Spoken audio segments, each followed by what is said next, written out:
Magandang umaga po sa inyo lahat. Ito po muli ang inyong lingkod, Pastor Ramiro Adona, dito po sa lugar ng Maragondon, Cavite.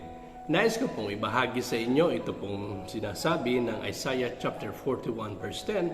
Ang sabi ng Bible, "Fear thou not, for I am with thee. Be not dismayed, for I am thy God. I will strengthen thee, yea, I will help thee, yea, I will uphold thee with the right hand of my righteousness." So sa umaga pong ito, ang nais ko pong ibahagi sa inyo ay 5 precious P's, as in letter P. Una po, unang P na makikita natin dito is God's presence. God's presence secures. At ito po ay makikita natin dito sa first phrase. Ang sabi, "Fear thou not, for I am with thee."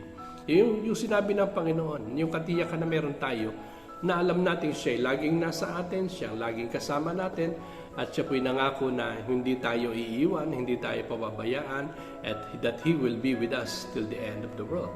Yung katiyakan na alam natin na kasama natin ang Diyos sa lahat ng aspeto, sa lahat ng panahon ng ating buhay, simula nang tayo po ay kumilala sa Diyos, simula nang siya ay ating sinampalatayanan sa ating buhay bilang ating Panginoon at ating sariling tagapagligtas, ay alam natin siya po'y nasa atin.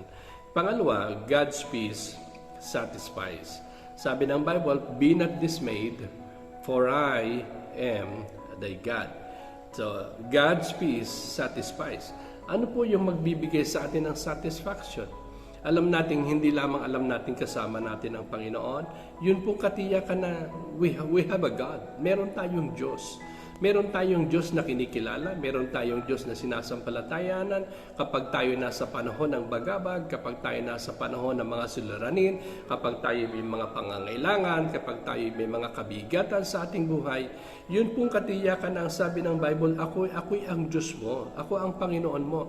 Maraming mga passages, maraming mga verses in the Bible na nagsasabi, I am thy God, ako yung Panginoon Diyos mo, walang anumang bagay na mahirap sa akin. Okay? Pangatlo, makikita natin is God's power strengthens. God's power strengthens. Nakita natin doon sa third phrase. Sabi, "I will strengthen thee." Palalakasin ka po, palalakasin kita. Kukunin lang natin palagi yung pangako ng Diyos, panghahawakan lang natin palagi sa araw-araw ng ating buhay na ang Diyos ang siyang pinagmumulan ng ating kalakasan.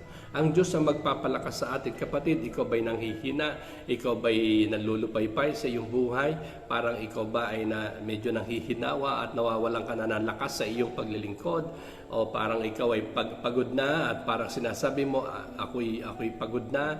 Pero alam nyo, yung kalakasan lagi na nagmumula sa Diyos, ang siyang nasa atin at tayo bibigyan lagi ng kalakasan ng Panginoon. Sabi nga ni Apostle Paul, I can do all things through Christ which strengtheneth me.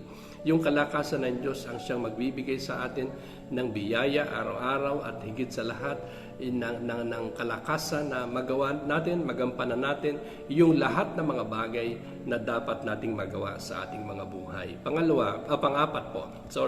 Pangapat, God's provision supplies.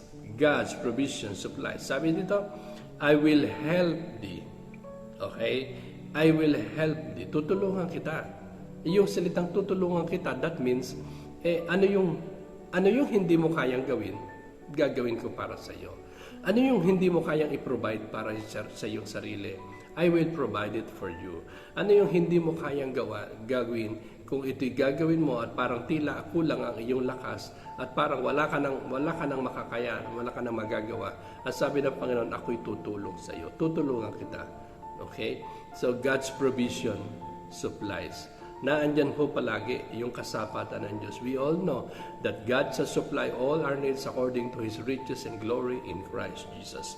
Panglima, makikita natin dito, God's promises sustains. God's promises sustains. Sabi ng Bible, "I will uphold thee with my right hand of my righteousness." Ang dami hong pangako dito, actually hindi lang to last phrase, kundi even yung whole verse naandyan yung pangako ng kalakasan, naandyan yung pangako ng kapayapaan, naandyan po yung pangako ng tulong ng Panginoon at yung yung pangako ng Diyos na alam natin na anumang ipinangako ng Diyos, yan po'y kanyang gagawin at patuloy na gagawin niya sa ating buhay. Kapatid, angkinin mo lang, pagtiwalaan mo lang ang Panginoon, siya higit na nakakaalam kung ano mabuti. Siya higit na mayroong maganda at mabuting plano at mabuting layunin sa ating buhay. Kaya yung sinabi ng Panginoon, ako'y iyong Diyos, siya na ba'y meron ba tayong mabuting relasyon sa Kanya? Siya ba ay ating tunay na Panginoon? Tayo ba'y merong kagalakan palagi sa ating Diyos? Nararanasan ba natin araw-araw yung kabutihan ng Diyos, yung kalakasan galing sa Diyos, yung kasapatan mula sa ating pangailangan? At medyo ikaw parang natatakot, parang nababagabag. Ang sabi ng Panginoon, huwag ka matakot. Ako'y isa sa iyo. Ako'y ang Panginoon mo. Tutulungan kita. I will uphold you with the right hand of my righteousness. Ang Diyos ay isang Diyos na napakamabuti. Ang Diyos natin ay Diyos na nagpupunot, nagsasapat ng lahat ng ating mga pangailangan. Ang Diyos ay gumagawa ng dakilang bagay higit pa sa ating kayang isipin, higit pa sa ating kayang unawain. Kayang gumawa ang Diyos ng dakilang bagay. I will be with thee. I will strengthen thee. I will uphold thee. So nandito ho yung mga pangako ng Diyos. Pagtiwalaan po natin ang Panginoon sa ating buhay. Tayo manalangin, dakilang Ama, salamat po sa iyong biyaya, salamat po sa iyong pag-ibig, salamat po sa iyong kagandahang loob. Nawa po ang hamon na ito at maikling mensahe na ito ay magdulot ng kalakasan, ng katibayan ng amin pong kalooban at katiwasayan ng aming mga puso't kaluluwa. Maraming salamat. Patnubayan mo po kami, patuloy mo kaming samahan, Panginoon. Ito po ang aming samot dalangin sa pangalan ni Jesus. Amen. Yan naman. Magandang umaga. Pagpalain tayong lahat ng ating Panginoon. Tandaan po natin, ang Diyos ay laging kasama natin. God bless you all.